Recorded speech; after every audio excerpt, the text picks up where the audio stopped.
I see the world the way I do. But what happens when I meet somebody that sees the world differently? G'day, and welcome to Small Steps Through Life. Today we're at beautiful Battle Hill, and I'm looking at the idea of how we each perceive the world. We each perceive the world slightly differently. We see it through the lens of our life. And since no two lives are identical, then our interpretation is going to be different. There's going to be a lot of people where it's similar. On a bell curve, it's in the middle. And there's going to be a lot of people there that have a similar reaction to a similar situation. But there's also going to be people that are on the edges of the bell curve. They may have had an entirely different upbringing. You imagine if everybody you knew was brought up in the city, and there's one person that was brought up on an island where there's nobody else. They are going to see the world very differently. And sometimes when we interact, we might think, when people agree with us, that's great. And when we don't, we might be tempted to think, oh, I don't feel very comfortable about that.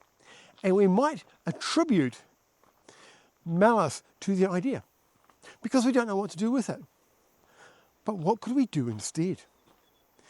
Think about the idea that most people don't go out of their way to be malicious. They're not actually trying to be nasty.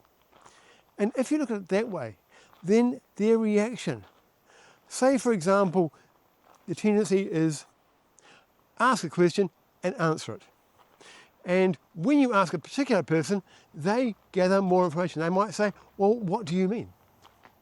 And you might think, well, they don't want to answer me. It makes me feel uncomfortable. Why wouldn't they answer me? And we might think they're being malicious.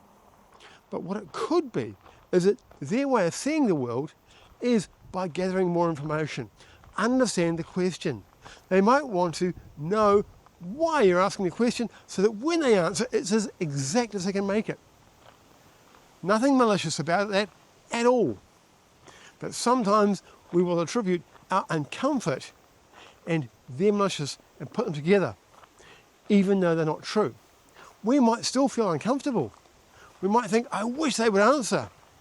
But we might think instead, I wish they would answer, but I can see that they see the world differently. And that's okay. I'll learn to live with it.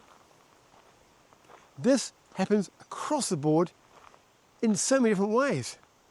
But if you just look at the idea that if you feel uncomfortable and then you project onto somebody else some intent, it might be a good idea to check their intent because you could be wrong. And if you are wrong, then you're likely to be treating them not in a way that's appropriate. It might be a good opportunity to learn a new way of seeing the world. You imagine seeing the world through that person who lived on an island's eyes. You might see things that a city slicker would have never seen. So, on that note, I'm going to say, see you later.